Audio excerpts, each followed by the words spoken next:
Let's say നിങ്ങൾ ഫ്രണ്ട്സുമായിട്ട് ഒരു report ഉണ്ടാക്കുകയാണ്. സോ ഓരോരുത്തരും അവരവരുടെ വേർഷനുള്ള ഫയൽ നിങ്ങൾക്ക് അയച്ചിരുന്നു. അതിനുശേഷം ഈ ഫയൽസ് എല്ലാം കമ്പൈൻ ചെയ്ത് ഒരു റിപ്പോർട്ടാക്കി സബ്മിറ്റ് ചെയ്യുക പറയുന്ന എത്ര ബുദ്ധിമുട്ടാണെന്ന് നമ്മൾക്ക് എല്ലാവർക്കും അറിയായിരിക്കും. നമ്മളിൽ പലരും കോളേജ് സമയത്തൊക്കെ ഇങ്ങനെയൊക്കെ തന്നെയായിരിക്കും ചെയ്തിട്ടുണ്ടാവുക. എന്നാൽ ഇവിടെ ഈ റിപ്പോർട്ടിന് പകരം ഒരു കോഡിംഗ് പ്രോജക്റ്റ് ആണെങ്കിലോ? ഈസി ആയിട്ട് മനസ്സിലാക്കാൻ വേണ്ടി നമ്മുടെ സ്റ്റോക്ക് മാർക്കറ്റ് ഇൻവെസ്റ്റ്മെന്റ് ടൂളിന്റെ കേസ് നമുക്ക് എടുക്കാം. ലെറ്റ്സ് സേ ഞാൻ ആ പ്രൊജക്ട് 3 പേർക്ക് ഡിവൈഡ് ചെയ്ത് കൊടുക്കുകയാണ്. 3 പേരുടെ അടുത്തും ഓരോ ടാസ്കും കൊടുക്കുകയാണ്. സോ ഞാൻ ആദ്യത്തെ ആളുടെ അടുത്ത് പറയുകയാണ് നിങ്ങൾ ആ ടൂളിന്റെ ലോജിക്കിന്റെ കോഡ് മൊത്തം ടൈപ്പ് ചെയ്ത് തരാൻ വേണ്ടി. സെക്കൻഡ് ആളുടെ അടുത്ത് ഞാൻ പറയുകയാണ് ആ ടൂളിന്റെ ലുക്കിന്റെ കോഡ് ടൈപ്പ് ചെയ്ത് തരാൻ വേണ്ടി. ആൻഡ് തേർഡ് ആളുടെ അടുത്ത് ഞാൻ പറയുകയാണ് യൂസിന്റെ അടുത്ത് മേടിക്കേണ്ട കാര്യങ്ങളുടെ കോഡ് മൊത്തം ടൈപ്പ് ചെയ്ത് തരാൻ വേണ്ടി. സോ ഇവർ 3 പേരും അവരുടെ കോഡിംഗ് സ്റ്റാർട്ട് ചെയ്തു. ഇപ്പൊ എന്തായിരിക്കും സംഭവിക്കുക? ഇവര് 3 പേരും അവരുടെ കോഡിംഗ് ഫയൽസ് എനിക്ക് കൊണ്ടുതരും. പക്ഷെ ഈ കോഡിംഗ് ഫയൽസ് എല്ലാം കമ്പൈൻ ചെയ്ത് പ്രൊജക്റ്റായി റൺ ചെയ്യുന്ന സമയത്ത് നമുക്ക് കുറെ ഇഷ്യൂസ് ഫേസ് ചെയ്യും, കുറെ എറേഴ്സും കുറെ ബഗ്സ് ഒക്കെ ഫേസ് ചെയ്യും. ഇപ്പോഴാണ് മെയിൻ ചലഞ്ച് ഇരിക്കുന്നത്. ഈ ഇഷ്യൂസ് ഒക്കെ സോൾവ് ചെയ്യണം. ആ സമയത്തായിരിക്കും ചിലപ്പോൾ 2 പേര് സെയിം ഫയൽ എഡിറ്റ് ചെയ്യുക. ചിലപ്പോൾ ഒരാൾ ഉണ്ടാക്കിയ ഫയൽ മറ്റൊരാൾ ഡിലീറ്റ് ചെയ്ത് പോകും. ഓരോരുത്തരും വരുത്തിയ ചേഞ്ചസ് എന്തൊക്കെയാണെന്ന് ബാക്കിയുള്ളവർക്ക് അറിയത്തില്ല. അങ്ങനെ ഭയങ്കര കൺഫ്യൂസിംഗ് ആയിട്ടുള്ള സ്റ്റേറ്റ് ആയിരിക്കും. ഇതിന് ഒരു സൊല്യൂഷൻ എന്ന പോലെയാണ് ഗിറ്റും ഗിറ്റ്ഹബും കടന്നു വരുന്നത്. നമ്മൾ ഓരോരുത്തരും കോഡിങ്ങിൽ വരുത്തിയ ചേഞ്ചസ് എന്തൊക്കെയാണെന്ന് ട്രാക്ക് ചെയ്യാനും ഒരാൾ വരുത്തിയ ചേഞ്ച് എപ്പോൾ വരുത്തി എങ്ങനെ വരുത്തി എന്ന് മനസ്സിലാക്കാനും അതുപോലെ തന്നെ ഒരു ടീമായിട്ട് കൊളാബറേറ്റ് ചെയ്ത് വർക്ക് ചെയ്യാനും എല്ലാം ഇത് നമ്മളെ സഹായിക്കും. So without further delay let's begin. It's me adorn Mathew. Welcome.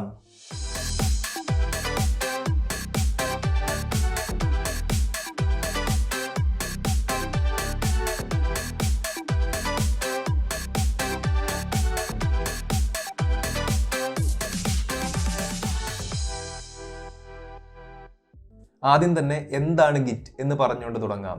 Git എന്ന് പറയുന്ന ഒരു ടൂളാണ്. നമ്മുടെ ലാപ്ടോപ്പിൽ നമ്മൾ ഇൻസ്റ്റാൾ ചെയ്യുന്ന ഒരു ടൂള്.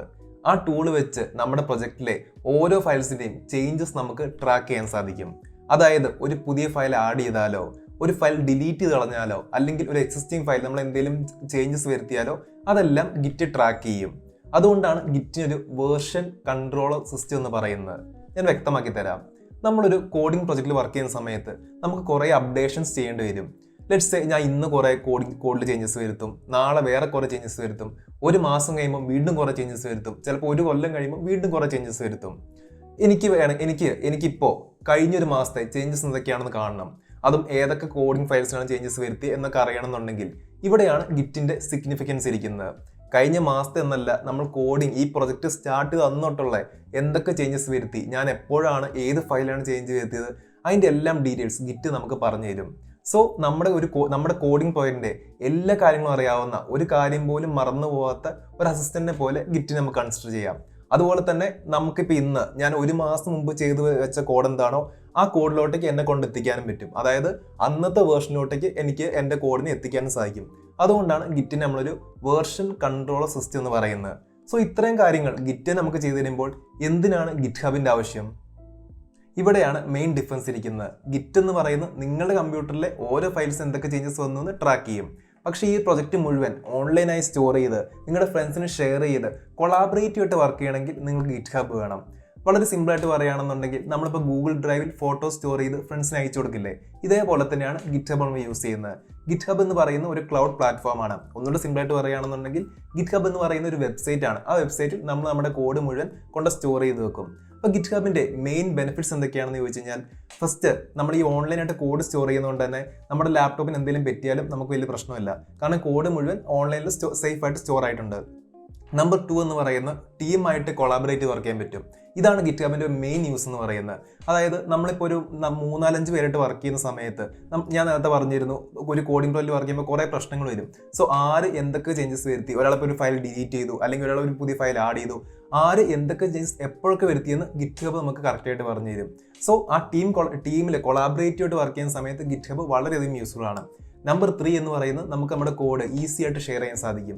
ഇപ്പം നിങ്ങൾ ഒരു ജോബ് നോക്കുന്ന ഒരു വ്യക്തിയാണെന്നുണ്ടെങ്കിൽ നിങ്ങളുടെ പ്രൊജക്റ്റ് മുഴുവൻ നിങ്ങൾ ഗിറ്റ് ഹബിലോട്ട് ആഡ് ചെയ്യുകയാണെന്നുണ്ടെങ്കിൽ ആ ഗിറ്റ് ഹബിന് ലിങ്ക് നിങ്ങൾ റെസ്യൂമേൽ കൊടുത്തു കഴിഞ്ഞാൽ ആ റിക്രൂട്ട് ചെയ്യുന്ന ആൾക്ക് ആ ഗിറ്റ് ഹബ് ലിങ്ക് വഴി നിങ്ങളുടെ പ്രൊജക്റ്റിൽ എന്തൊക്കെയാണ് ചെയ്തത്, എന്തൊക്കെ കോഡാണ് യൂസ് ചെയ്തതെന്നൊക്കെ വ്യക്തമായിട്ട് മനസ്സിലാക്കാൻ സാധിക്കും.